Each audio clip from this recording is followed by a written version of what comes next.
खुलुमबाय गोजोन फुंबिलिनि गासैबो बडलेण्ड बुब्लिनि अनसायगिरिफोरखौ बरायग्रोबाय।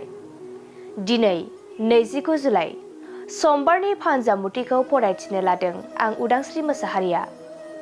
फानजामुथिनि गिबियाव दं मेष राशि। मोजां मोननायनि लैथोआव गोग्लैगोन, गोसोआ उरां फारां जागोन। बृष राशि।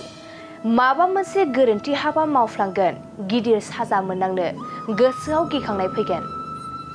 मिथुन राशि। नोंथाङा रांखावरि आरजिनानै लानो हागोन, नखराव गोजोन खुसि फैगोन। कर्कट राशि। दाबसे जायगायाव दिदोमै थानो गोसो जानाय नङा, खामानि मावनो लुबैबाय थागोन। सिंह राशि। गोजान लामा दावबायनो खाबु मोनगोन, साननायफोरा जाफुंसारगोन, मोजां सान। कन्या राशि। माबा मोनसे मोननांगौ मुवा बेसादखौ मोननो हानाय नङा, गोसोआ दुखु मोनखांगोन। तुला राशि। नोंथांनि थांखि जाफुंसारनायाव बिसिनि सुखु फैगोन, दिनैनि साना गाहामैनो बारलांगोन। वृश्चिक राशि। मोननो लुबैनाय मुवा बेसादखौ मोनफुंगोन, रंजा खुसियैनो साना बारलांगोन। धनु राशि। देहायाव बेराम आजार सोमजिगोन, सावस्रिखौ जोबोरैनो लोरबां मोनगोन। मकर राशि।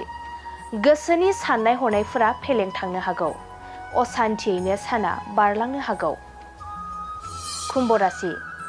गोजौ सोलोंथाइ लानो गुबुननि थुलुंगा लानांगोन, गुबुननिफ्राय गियान लानांगोन।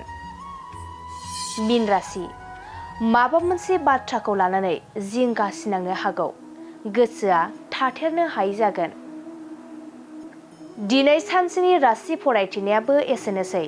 आसा खालामो नोंथांनि दिनैनि साना मोजाङै मोजां थांगोन, बेखौ बडलेण्ड बुब्लि नखरनिफ्राय मिजिंथिबाय।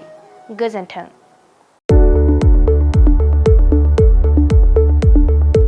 मोनसे फोसावथाय। कक्राझार जिल्ला दुलाराय बर' फरायसा आफादनि बानजायनायाव बड'फा गोजोरथियारि सोलायनाय मावथांखि खुंगा 4-13 बोसोर बैसो सिंनि हौवासाफोरनि जोलुर बादायलायनाय जानो थांगासिनो दं।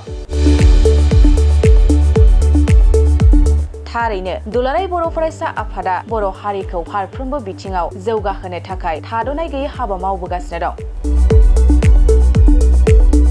बड'फानि सान्थौ आरो सानस्रिखौ गोथाङै दोननो आरो गेरेमसा बर' माहारि दालांनो थाखाय बड'फा गोजोरथियारि सोलायनाय मावथांखिखौ बिथा खालामनानै देग्लायबो 4थि खेबनि थाखाय मोन 21 दखरा आफादनि गेजेराव 13 बोसोर बैसोनि सिङाव हौवासाफोरनि जोलुर बादायलायनायखौ फैगौ 2024 मायथाइनि 28 जुलाइनिफ्राय 11 आगस्तनि गेजेराव RNB मेम'रियेल अमालगामाटेड गोजौ फरायसालि गाम्बारिबिलनि गेलेग्रा फोथाराव खुंफुंनो थि खालामदों।